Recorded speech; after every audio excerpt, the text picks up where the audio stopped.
Oh, Baba Jesus.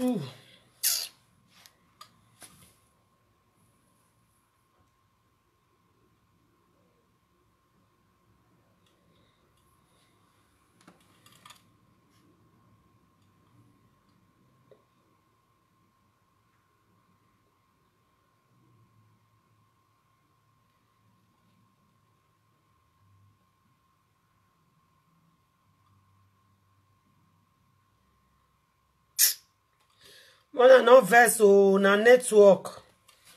I don't know what they worry this network at all. Ah, Jesus Christ.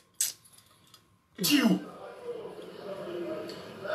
Bros, my people, I learned many things for Palace today. I tell you, I swear. I swear. When you point one finger to anybody for this life, remember I said the three finger, they point back at you. That's how God did it work. We claim night, somebody call you outside, he greet you. Based on saying he want to make he can't kneel down, he can't kneel down. He went, you don't see person way elbow, he went kneel down. And based on the way he said go kneel down, in a double shift. Yes. He can't chief for Esa, can't chief for Imo. He still kneel down for you. We be common person. Come on now. You don't be priest, not be chief. But he still humiliate himself, leave down for you. You can't still going back. Can't they fire ram? You can't go in back. Can't they say, Ogionbano, nah. Not be Ogionba, they can't talk again. Now you matter why you go to wear red cap. Why you going to put on red cap will not be your own. Then they can't talk. This life, my people, now brain. Anything what they do for this life, more they use our head. Now, everybody, not defend one single man, not defend Apostle John Osage. Somebody with the epic community, may they do things. No, they come and say, Apostle John Osage, you be 419. Apostle John Osage, you be scam. If this guy is a scam, you guys should go and report him to the EFCC. Yes. More than go report him to EFCC. When they come up on social media, they spoil other people's mind. When want help them, when want follow them, help the society. Now they use that they spoil people's mind, they spoil work. One told me, those people when they do those things, all of you, you are bell somebody. All of you, you are warrior somebody. So if you know say work when they do, go report them. It's simple as that. You know say work when say in a scam, you go report them. If person be scam, not be EFCC that they go. You go report them for EFCC. But if you don't get any allegation, you don't get any proof. If you don't get any proof, then you shut up your useless mouth. You shut up that your fucking mouth. You come mouth. That share of a mouth. I think everybody body don't calm down now. Person like come Yoba now don't promote time for Palace. Now it's not known. Oba don't come know now. Yes, so how na feel? I be for na eye now.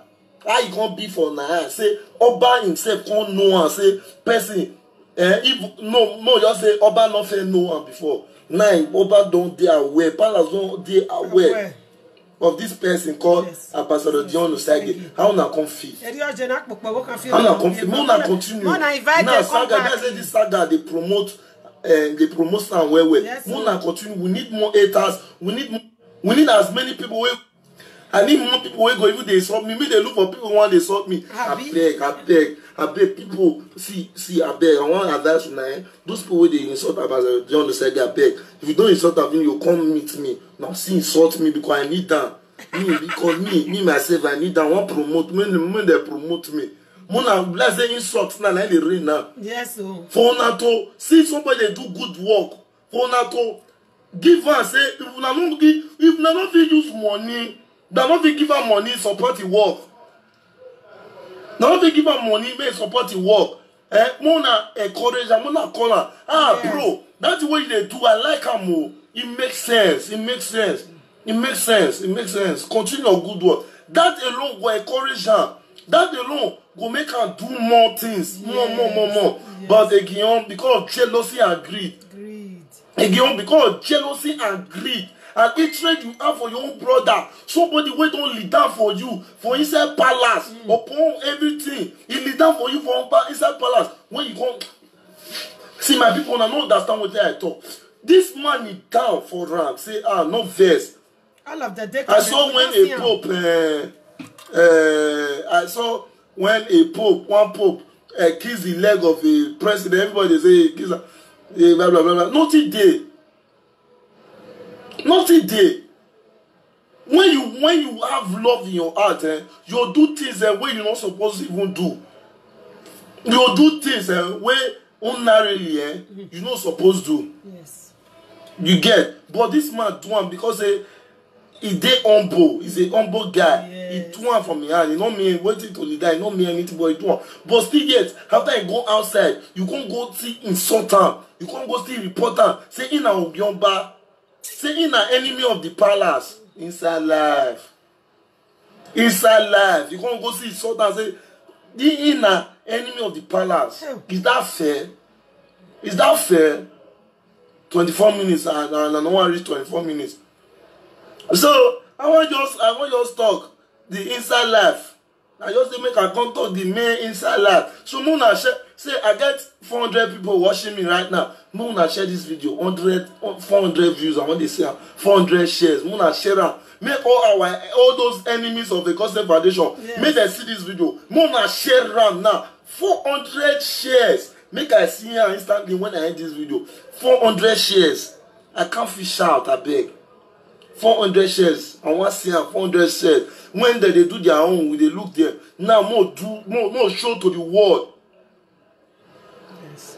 More show to the world. Say Gospel Foundation will not be beans. Will not be people where you just joke around. We are a big family worldwide. Yes. This one I want foundation where they change, where they create change for Edo State. Yes. More show them say we not be beans. We are the real deal. Now we get social media for Edo State. Not be to carry, not be like Abatobaze. That foul. Abatobaze na idiot. That guy is a big fool. Not be your Abatobaze where they carry video, they shout politician when you supposed to they help your community. When they use your social media platform, they support your community. They use it they support politician. Is that not foolishness? Is that not foolishness? Is that not stupidity? I mean, even surprised about Abatobaze never come and talk about this issue. And he good. He gets sense. And he bless say he done the wise now. He done the wise. He bless say he done the wise now. He done the get sense. And that's very good. I beg, when I share this video, see give Abatobaze, may get sense. May use this one to learn. Say anybody where God don't bless, nobody feel concerned. The more you dey insult her, the more you dey promote. Yes. I beg, don't tell Abato, so may they continue. Yes. All of them where they insult Gospel Foundation, all of them. We know them. And I want to use this video to thank all those bloggers waiting against us and those one wasting day for us. We start.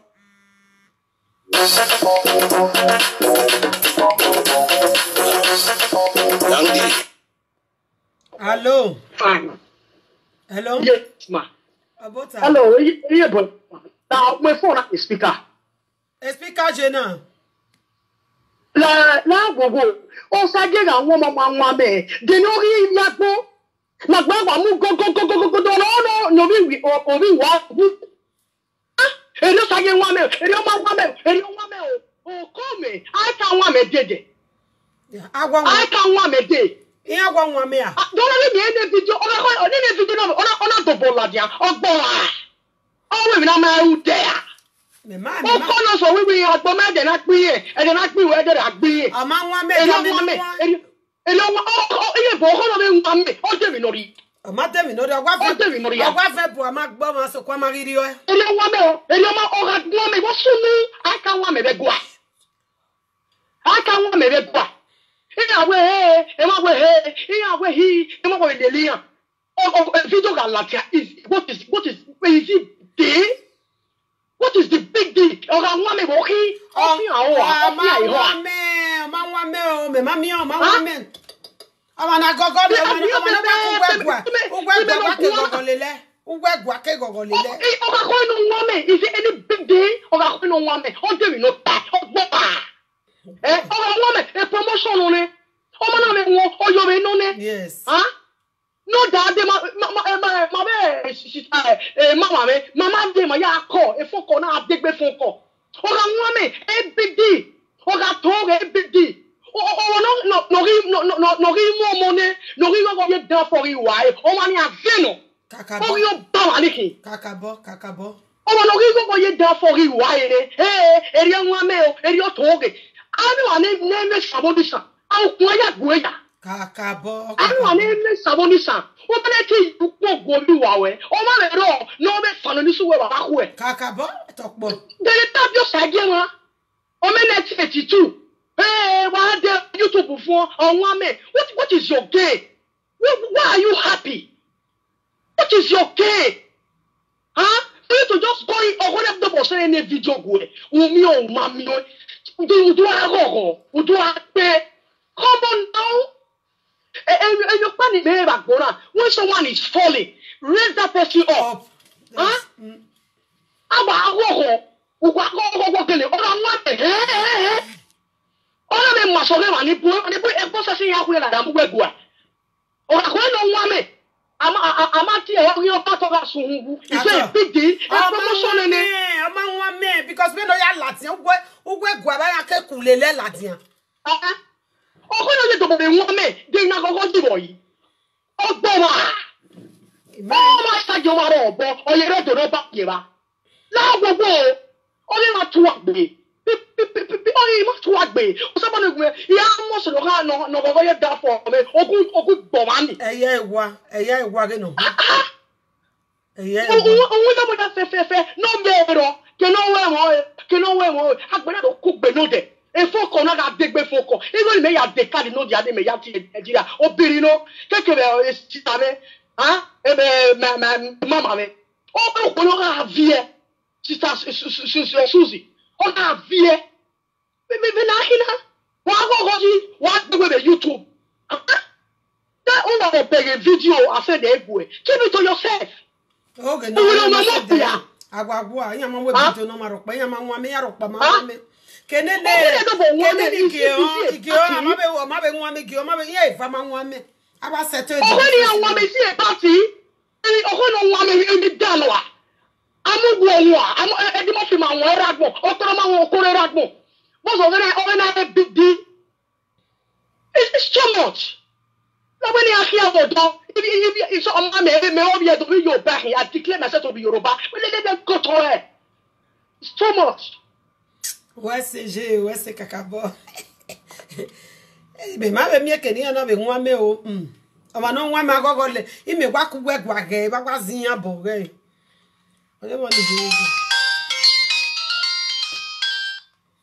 Hello? Who were flash abi?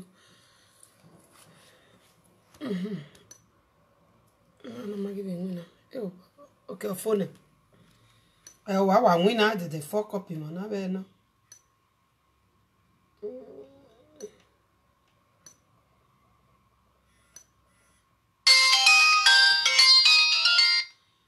Hello? Wana mi na disturb me mana. We me now. Oh God. La mano me ma se show ni be no. O mano me ni ya la dia bugwa egwa la gugwa ri oni me wa se de egu me ma. E ma se de oh shit. Ma se de yi ma why? Hello. AJ.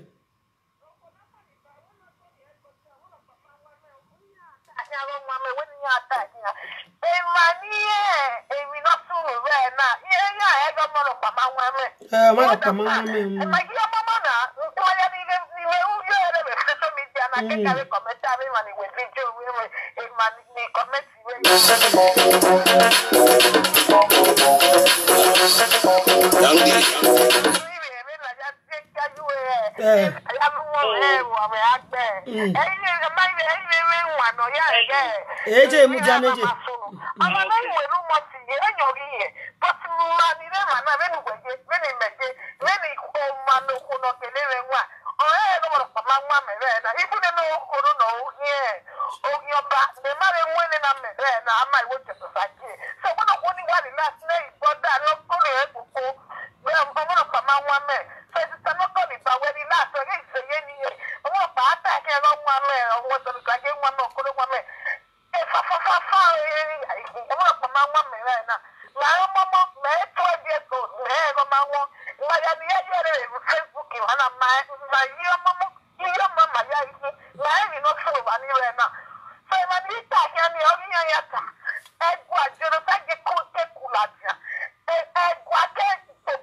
Yes.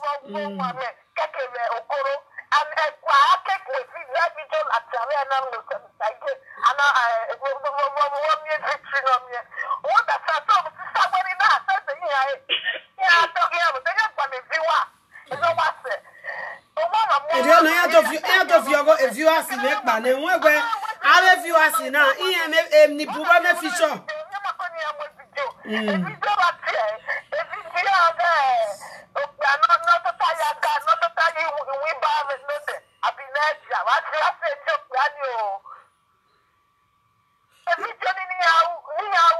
Okay, no, not the way me get on, Abi.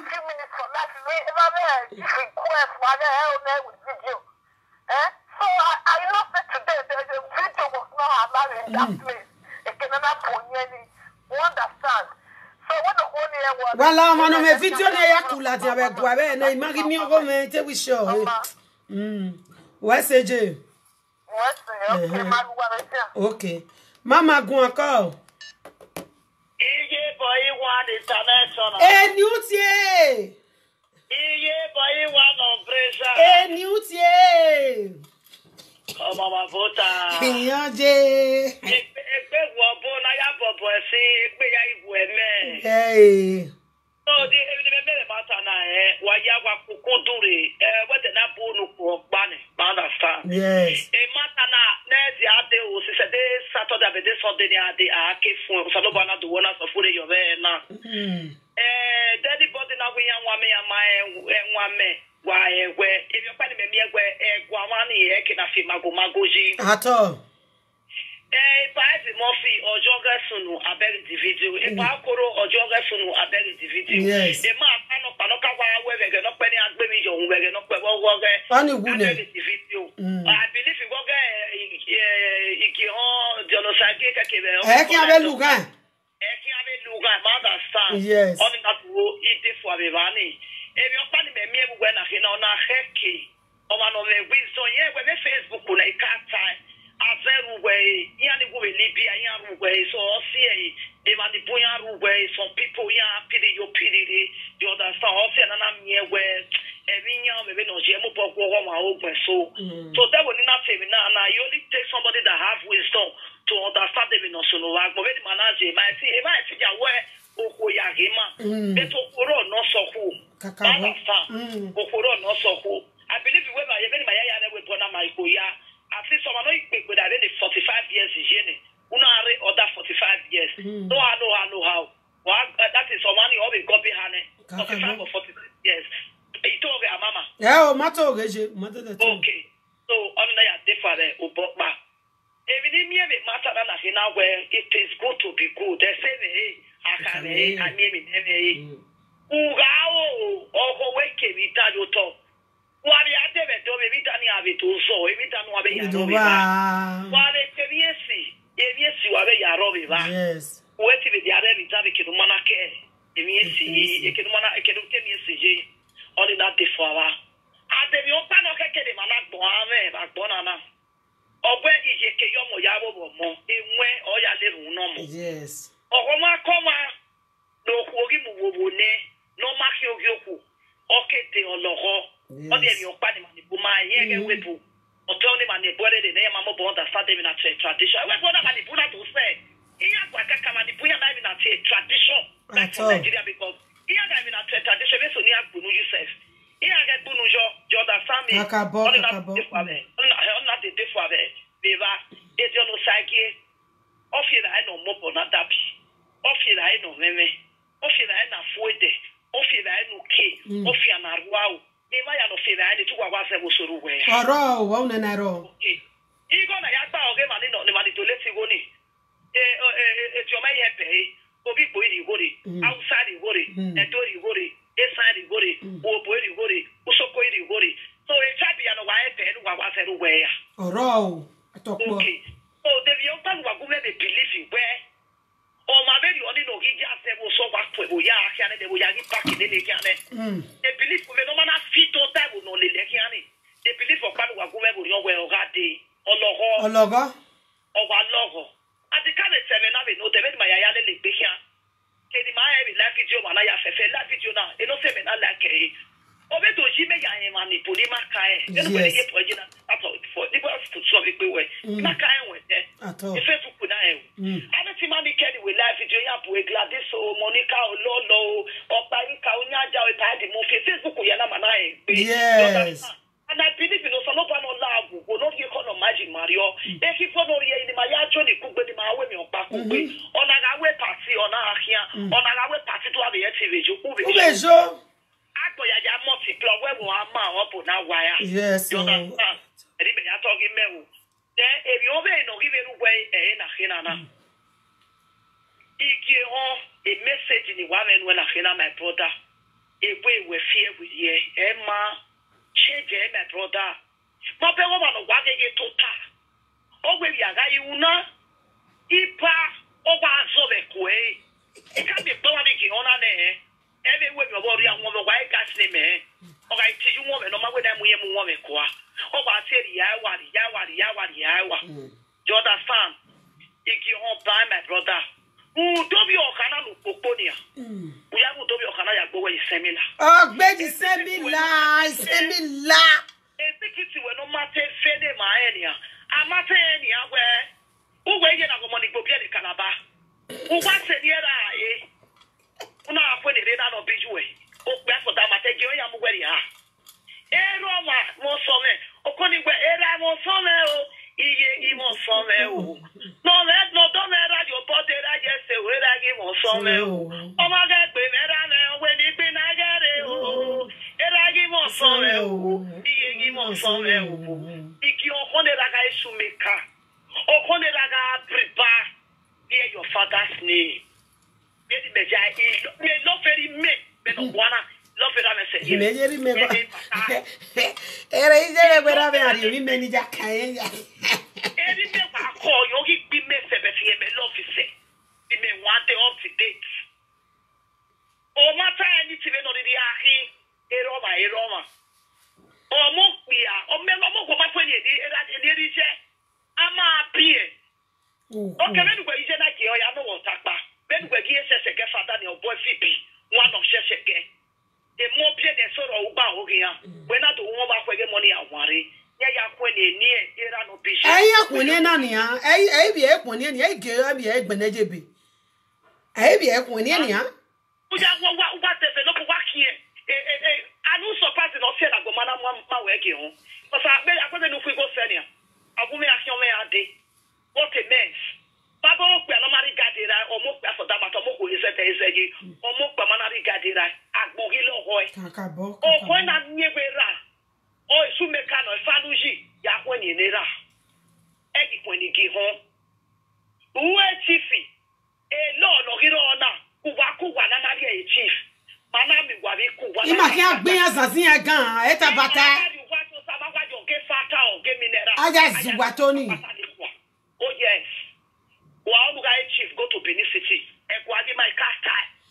E kana no go to the doctor oji. Ere webo. A parliament in the Kenny, we put on Nigeria, they recognize Ogia. Ogima, Tobacque, Ababanya Tose, Wepu, Ogimani, to do some more. So, my brother, if you were here, if the magic were planned, you want you to do ya, you go for the pot of Potobe. Oh, Jeff, no, disgrace. Are you a priest? You are not a priest.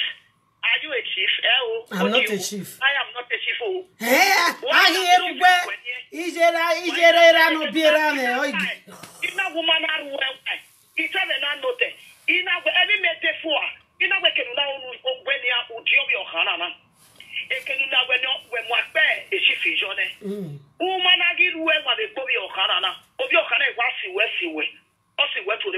the same level.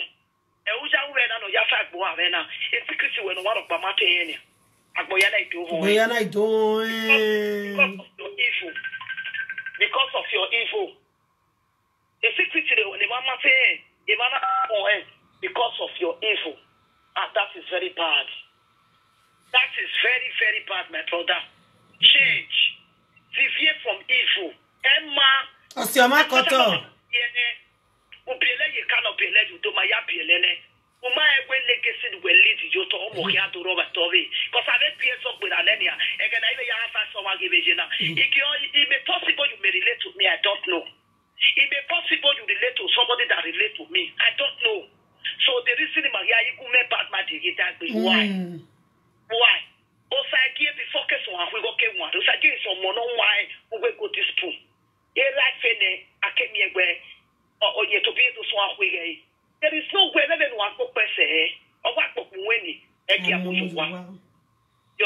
Everything where you will, you hear it, the make it 1 year, she there now. Go can the go the monkey face take a sort of water ministry. Yeah, you beg you one white you. Oh, why then I say, Paul, I then are you. We met to me, only we are going. You go where you are. Who are for you, who my face, I saw it the pea. Who got the expecting? Who the expecting when they do that? We could watch with Yaku. If you offer for the person who are ready, we are in the coffee.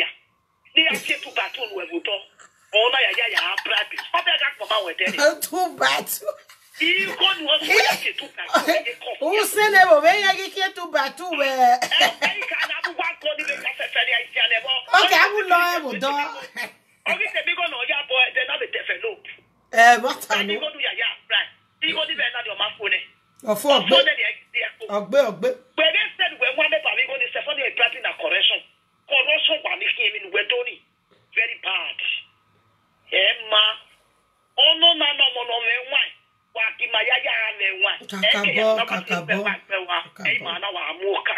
It will not give you anything. It's possible. We are going to boy. If you're going to read that, I bet you'll have 2011. Or the God, Papa, they got to get Papa in it. Again, you know, I remember a little dog book here.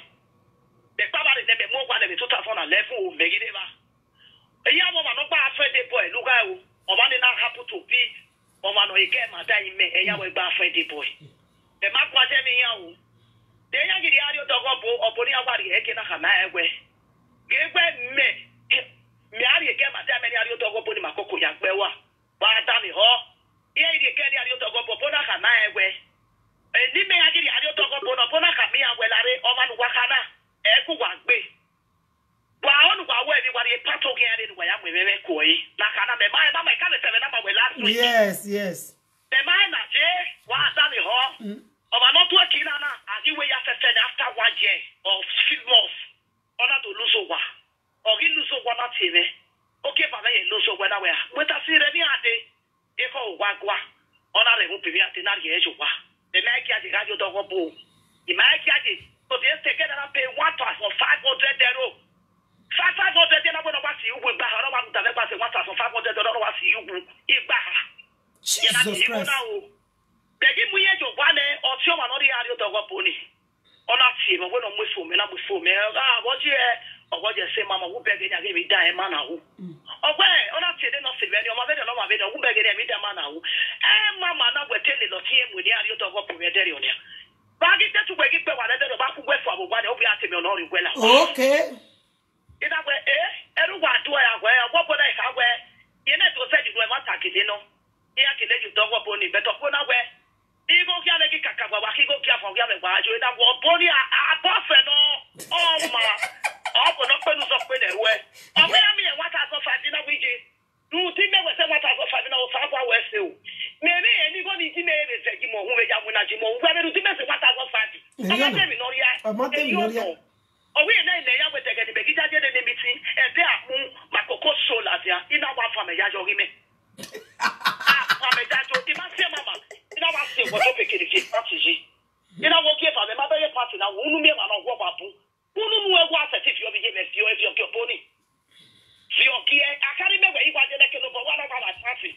That party, or where you was in a Ojaga Coin, on a Fafique, on a guy in a fee, in a Kirkwa. What has offered in a fear, and I will not have you in the Amieni. More than a great one of another question in Nigeria. In a way, go there, where we go there, Tony, I get it, Tony Wooney. On that, it was you, or Gadela Lassef. So, we are on the tar. On one where we no who is there now. He can be the person of here. Oh, yes, all fear. A cake and a plan for Memuziava. Any place in a plan for ne, who have it, I'm over given. Una way, no mamma, I will wear Mamujo, Uma, I did preach your civilization was that they never block you with us. Kakabo. And to mamma for because of an opiate on a way with them. Understand? So, Eriak Bona, Edioji, why came out of Parapago, you that for the way, agree. He like over no bad, go over the Talopapa, or my no yet wet, or my not here, but what they get here, mammy, he over here to wet. They want sort of away, and to my coming of him where he is. Mata, no, you are with Messer. Yes, Mamma. So, Wakimala, who, Emma Bona, and Akbele Beji, Emmanuel Sakia, with you, Bonani, and your opinion. Here I vision, here I boy, or I got to many sugar or she. Oh, yeah, Una ewa mesi wuyo bone wonu support. Woman have you be support. I bought my woman have you go support. Appreciate it. And the level so so when they be or root or whatever. Yes. I let the character my judge my character business in at all. My other backside of him.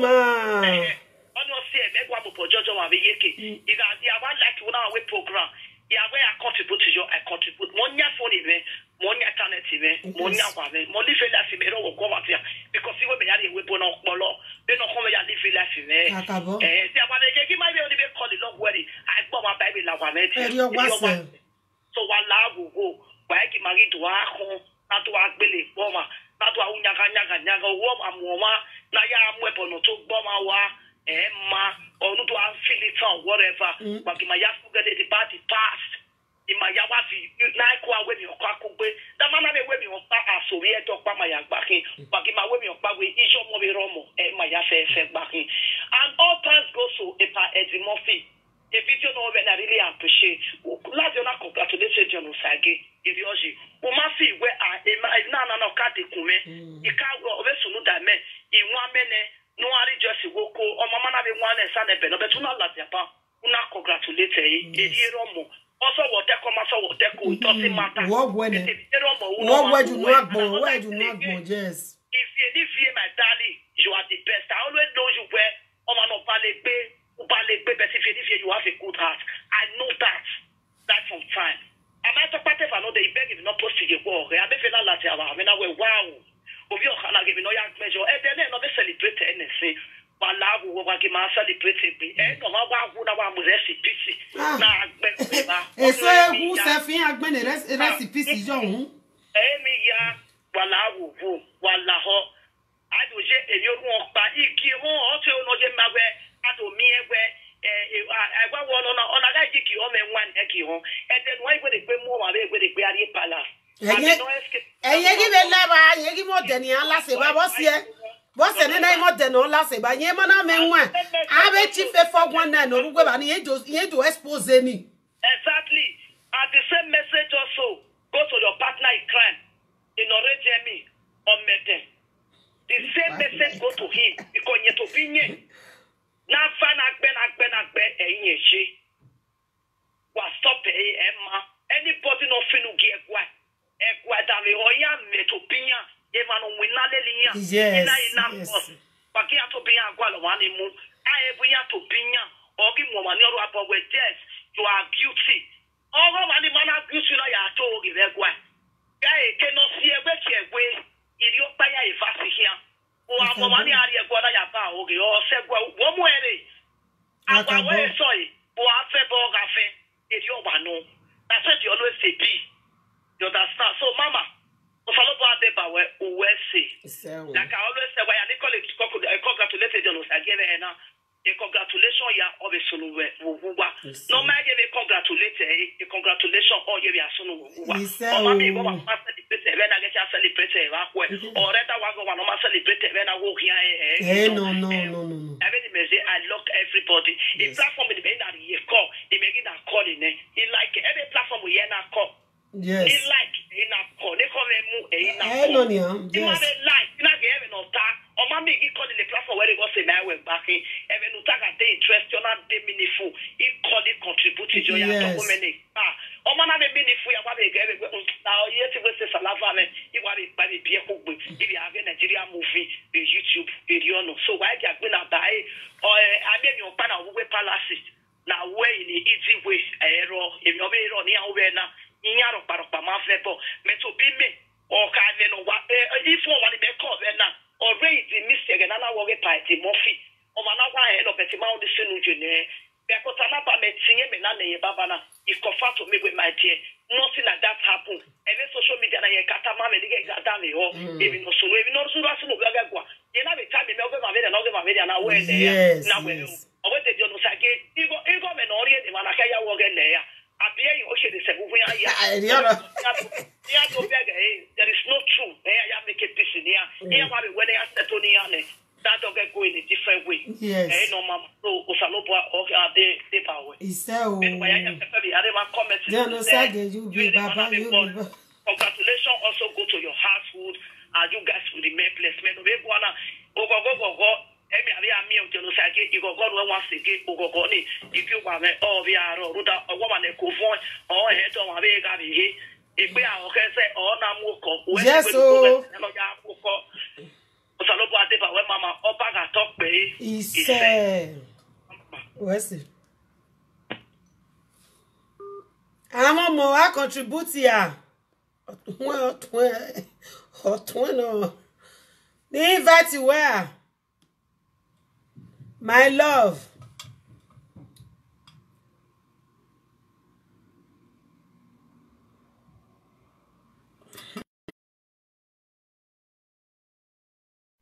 So I know I matter see me di ono sage majeta won we upopo na ya siri egboma ya si e life na keke na mi egwe e jo mama ja mo bogbo bi o give away mi no ma who dem na mi wo keke o wa sunu na Salopa again. I'm one of Shega Nation. Orwe mai gbe o mama gbidi. Isege marokpage phone adegbegbe. E ma mesi ya di o iwa o. Odio. Na wow. Me ga be ke kwa ya na. We no run ayen na. E mi no run na o be run ane. Yes, yeah. Then me you dey funny. If not run na o be run okay because we are dog the same thing. No we gbokman yo to ni.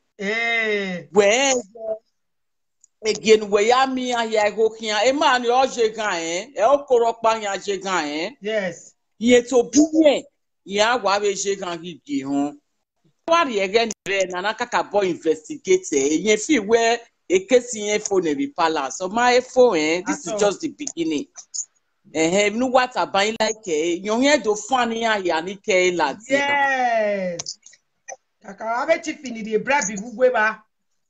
So, you kept a big geonia. You can very only sour. Mother, I wear to the logium and be married a do yak with time. You know, see, I wear more again and ban. And more again and ban. Disgrace in here, I got me about na because to me, your man, Ramarok, Mazo, you'll be a man. Wale from time. Hey, you want to support anytime you go worry alarm boy worry am a case no worry go your ma o you want to support nothing too small na so all have a time where a supporting now always by force no way who no support or support no one no support or where momo lele most people never lele yan ma no even so our call here our pledge I will send 50,000. I will go to at the end of the job. I'm not pledging it. Where him one. About what you go need a better. I will hear Bonani and Imagwale no ma. Here why we repair yak moyoto. But at the end of the day, you go near and you the way moon or a few poor yakbo or a yahasa or a clay a matani. Then he will know you when me water, then I were to me or my panic imorion. When no said no man panic imorion because then they don't need basse. Yeah, when you new pania ya baby no woo, not start the bet. Then they don't need basse, a man there will boo. No wapan ya where ye every bureau one, you know, they error. So, origin ya so wa. Why boy be now where my work got just the doctor now or walk party story on our side where a foundation you share you then we now challenge where also not one very only or car with then one you know ya and the fund them not never a foundation in my was support a foundation. I want me once and I was yes. If you have a lang boy a period down the media get us be now. Me man I will support. Because if you no mureni, if you no mano. No mano, yes. But see, I'm dwelling in no married. Do when I want my work bin and now when I walk back or now to say. Oh, when I is okay, my go. Okay, now, where one Vivian is you can get the one you go lay yakia. I'm not even 30 where no gear, anything. Imagine we even to say now we not even if me may surprise me the palace now we Guillaume. Guillaume the palace now. I'm palace. I'm not Vivienne no radini you palace. I may surprise we may me. Venene video ni avia show. So on area when you care where ukutu magie we ban. Ebenore we yes. Okay, about down and is a no more ye go for 9 months in beer. I was where walk where walk bojo who what say go ahead what right on yes. Then when I'm more ye copy ne we're making of you where I can say the na way. Wa me gbin anima ya wa gbin na net ya wa dinana.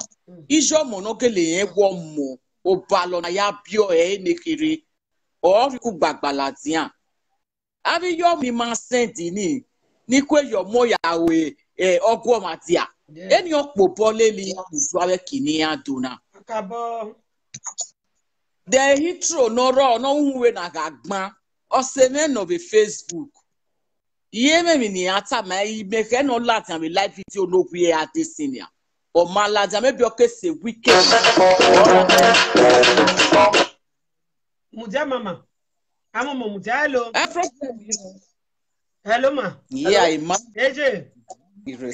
Hey, me why me want to confirm me now? A fake story in Oregon. People will masunu. Iya ma vebo, me we call man, me mama bani ya. Iya ma vebo ya seto ni ya. Iya ma vebo. Edio mani wata. Iya ma arriba, we ma always ma ya vebo wo no. Iya ma vebo. Iya ma vebo. Okay, boni na watani ma vebo because omaga vebo we guani. Okay, la de boy swela de akpo bolele kan o rin ba to ga sun wa gba po bolele e be do so ogo ni bo mo yan ma won me o ja je gun ki hun oh yan ni pe ki àwọn me na e na e be no kan pa e mi no ma sunu be gwa ni akpo nu be gwa e na be ki yeah, when I saw what YouTube would go when I take like 130 view about 140 something. Near why I don't go with job no my j. What the study almost to me a story of Pania here. So I'm not surprised. So I'm on a reveck but now where oh no ya live and your ya Latian. So Nikki Koya yare nusu. No si obi gbovarana so me to me ene ne kente gbeni me kayo me de kayo my dear yodo so Iwa gogo nebe gogo ne me gogo nu yo mo ya fefefe. Kakabo. No be egwe. Kakabo. Wa do bi ebuta. No, they get the answer there. Go because I agree me see one. Wa popo since 2017. Go sunu. And when ya to tell me no win ya enia. Here of by me no pan ya here. Or win ya. I don't even know so ni me bugwe. What you? E ga no bi on get na we taxi driver of America bu waje. 74 era ya live we both for the first time 1974. Hello. Na yo to ne mo no ma be waje be ge ni. Yeah.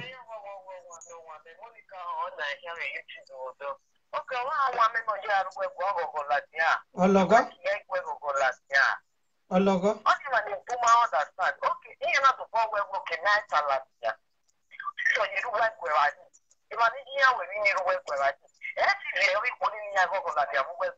Oh, I go la dem.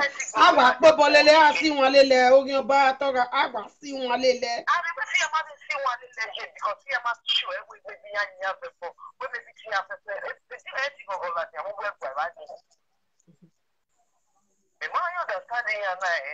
La mano mo e ni aso e gume.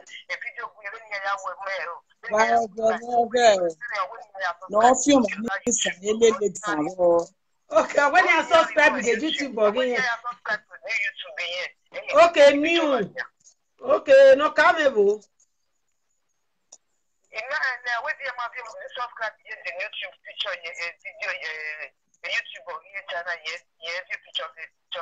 Error picture. E picture na pe to bobi aro when you see la ta ni mama ni error picture error. Egbe very oni masunu. Emi oni anoya kula dia. La gogo ga go me mete we mega ejo no na imaga wa send the other phone mama boy. Send the message again mama boy. You send the you no na set ige. Linda boy na wa send the you set in mumu la dia. Okay, mama boy Linda. E ma mi ege ni ya tan ni kan sha o. E ma da santi vie to ki masha. E o na wa mi gwi vie to. Ni wa ya gbon la dia ma na yan wa me o. E ma re live video do e ba na ya. E ma ta yan na wa be kele believe we. E ga ni ba wa tan. E ga ni papa na wa tan like it oga mu pro. YouTube Ileledo talk show. YouTube subscribe to my YouTube. That wo always subscribe ni enu gba yan subscribe. We make say ya na say me viewers ni. Ileledo talk show on the YouTube. Please everybody should subscribe help your sister na. Mother help na mama wey dey give una Edo story o. I better forget that thing. Which story you dey bring? Alamado agbema because Muda lati weka maro. Ina we ya da for me. Ugwe mo so that be ya do say ugwe lati. Baba o. Is your like a show machine. What's on the play?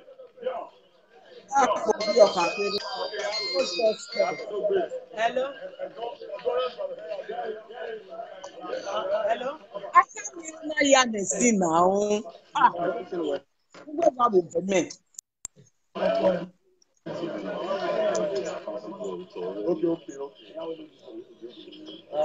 What's happening? Me, I beg you. That's Julius Otakolo. You are in trouble. You know that I'm a Benin son of this palace. Now, I will meet you. Julius Otakolo, you go there, carry face.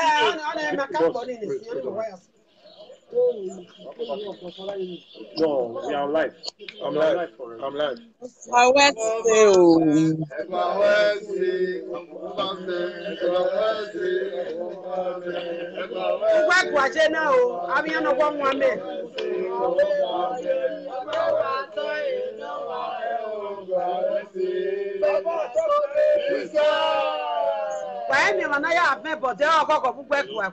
So as of today, to my lovely God knows our hearts. We know that every day we continue to project our kingdom. We continue to do good things to effect change in our community. So today has been a very peaceful day. We have resolved all the issues, and I'm a very proud son of the kingdom. And I'm happy to say that I can walk you are my Don't try out. wow.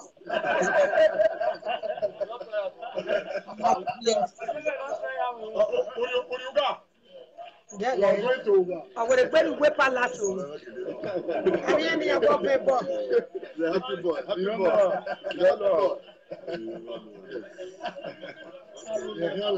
man.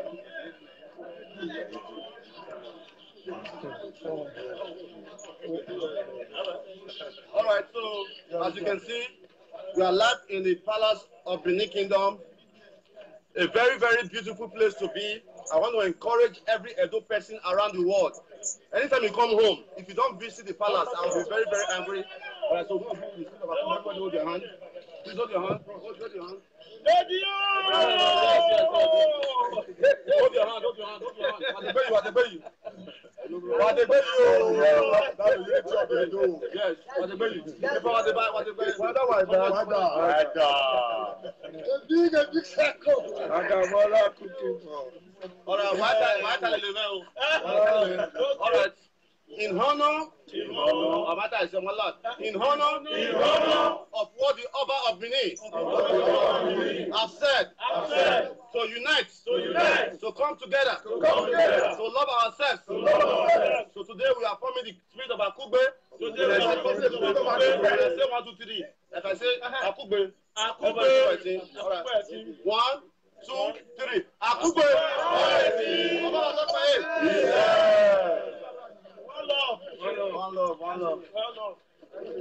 One love with better style.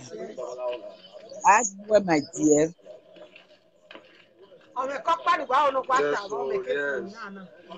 Victory at last. Akoda, how do you feel? Victory. Hey, chief.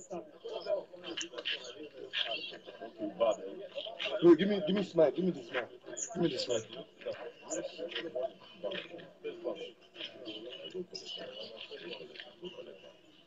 Victory at last.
Members of God's Son family worldwide, I just want to say that everything is been resolved. We had the victory at last. We thank God for everything. Bless God. And this, I want to implore you that this should give us a better strength. Everything is good. So we are happy. We are happy. So we are killing God's family. Me, I send money to my account. We'll take key ram. We want to do one big ram today. Everyone enjoy one flex. Yes, one flex. Because it's one of my childhood friends. Nothing they happen. One flex. No, I'm not there. No level. Ọmọ náà wọ́n mẹ́ ọ̀rùn gbẹ́gbù àná lókùjókúrẹ́ gbẹ́gbù à. Ẹ̀sùn ni àgbà pé máa àpò tó lélẹ̀ kápò fún wa rẹ́gbù à.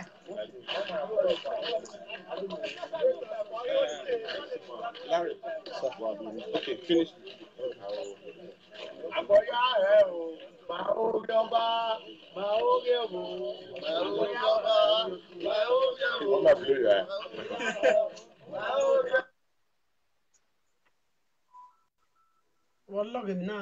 Somebody's right. No, I love this song.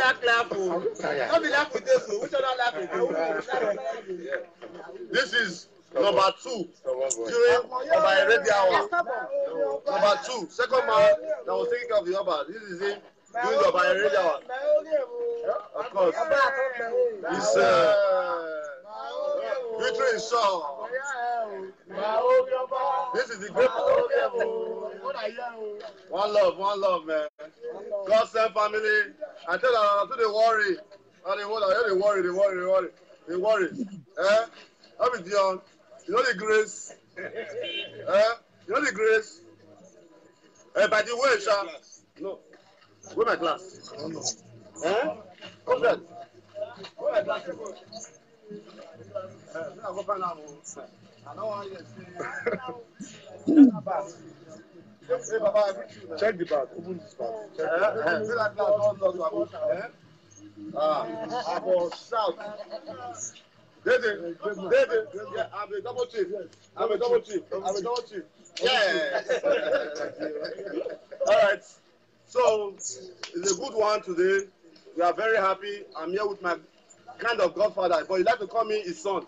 I don't know why Curtis going to call me his son. Are you able to chief? I stand you.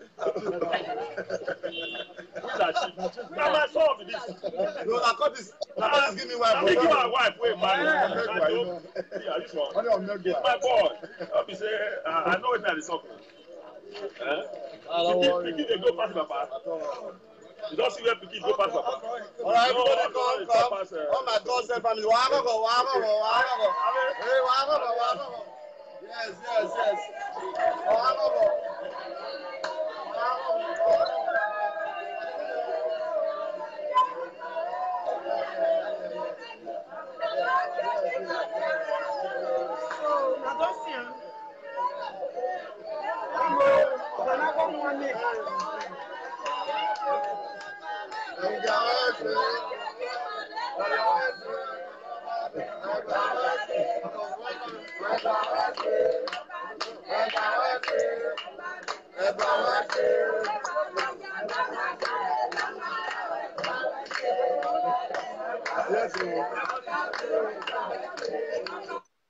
Otagbe, ọmọ no nwa many here.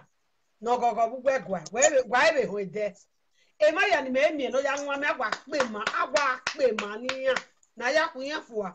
Na ma pe ma na ekwe no zegwe gwegwa right. Ada na ya jo. So wala agwo wagima awe me gbi ma be na usa awe magbada. Wala agwo. Ah. Awe debe na sa awe magbada ri awe makonori anu ya ga ri igbagi anoba mu kwajo.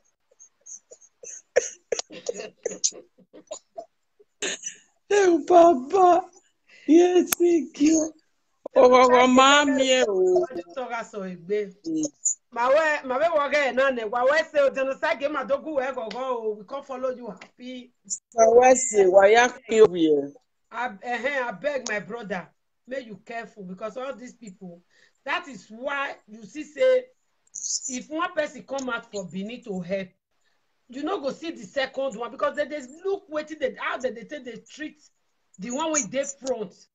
If you see Ebola, there are many people when they do this work, they plenty not be small. And you no go ever hear say they carry themselves on social media. You no go hear them.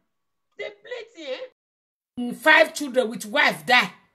Now only he can survive whether the man still die, not can remember again. That they come from Ebola, company. All these kind of people will be like when still they do the kind of job when the genocide they do. When be our own Bini, if you not just see what they do, instead of not to support the person, not to they fight them with everything. Why? Also, I mean, me might see with me one no way. Me I go and no na me mo we na ni. I do be sure wana je one ero ni me asan go duku be ni na gbeje. Ini go ja nu e. Me dokpe na re shoboteme. Igire shoboteme ma na rebe na ware. Mana wa agbegwe o, abe mani kabe ya akuno be breshama. Mama, wetin you go drink? In a way na month or we take. Mena yari oge 50 cents. Dipo na we isha mama ye Mota Guinness. Ona no te me ni go ye yake Mota Guinness. E me na wari, me na waswe na agbe. Okwa pa na mu jake we Guinness abe gbeje na ayelo go kokko yo se me mana ye nwu ni me anwu esin.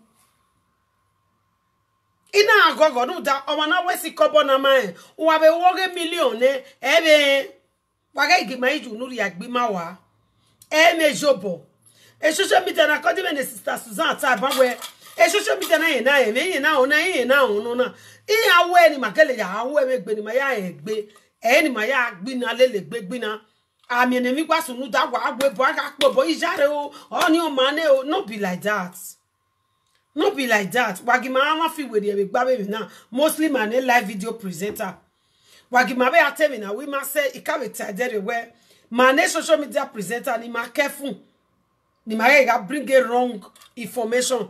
We not I bania meju wegwa. Ima we no excuse me. Ima nwa me nothing. At the end of the day don't be waga le social media where o ma ta keri nwa me. Ye ti ja mo bogbo man because I wo e ma so. Ereba Ida mwe bogbe. Now the truth of the matter be that. Ema atik we ye we bogbe, ebogbe. Wagwe ba bogbe. Wagwe bogbe. Dem no ke gbuwa. O kon wa un no ke gbuwa. Because owe a life na emi na woman se ata. Emi no di meta si ni a o meso e no sa ge bere ma. E ta fon me ejo. O se ni nata. Di ma be bere be gwa agweri aka e o.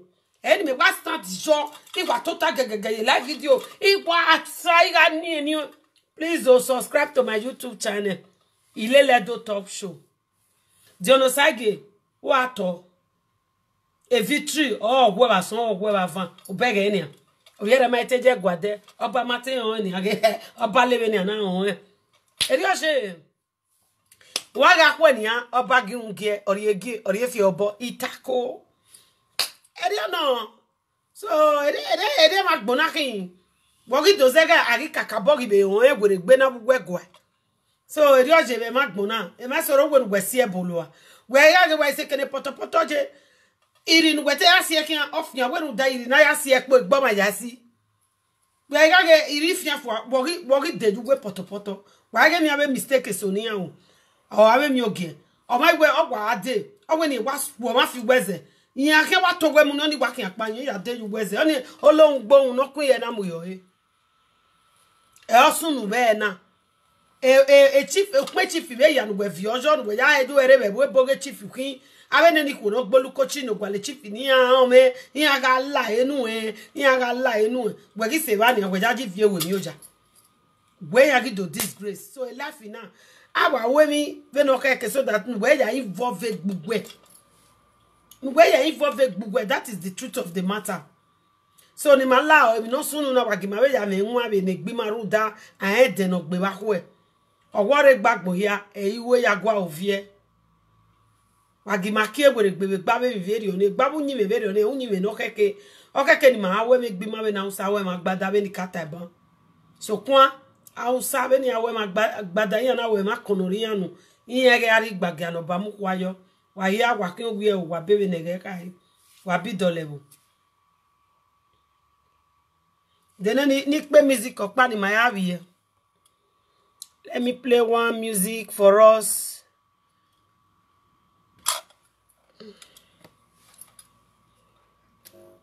Let me try whether it will work so that I will give us one sweet music to sleep. Let me see whether it will work.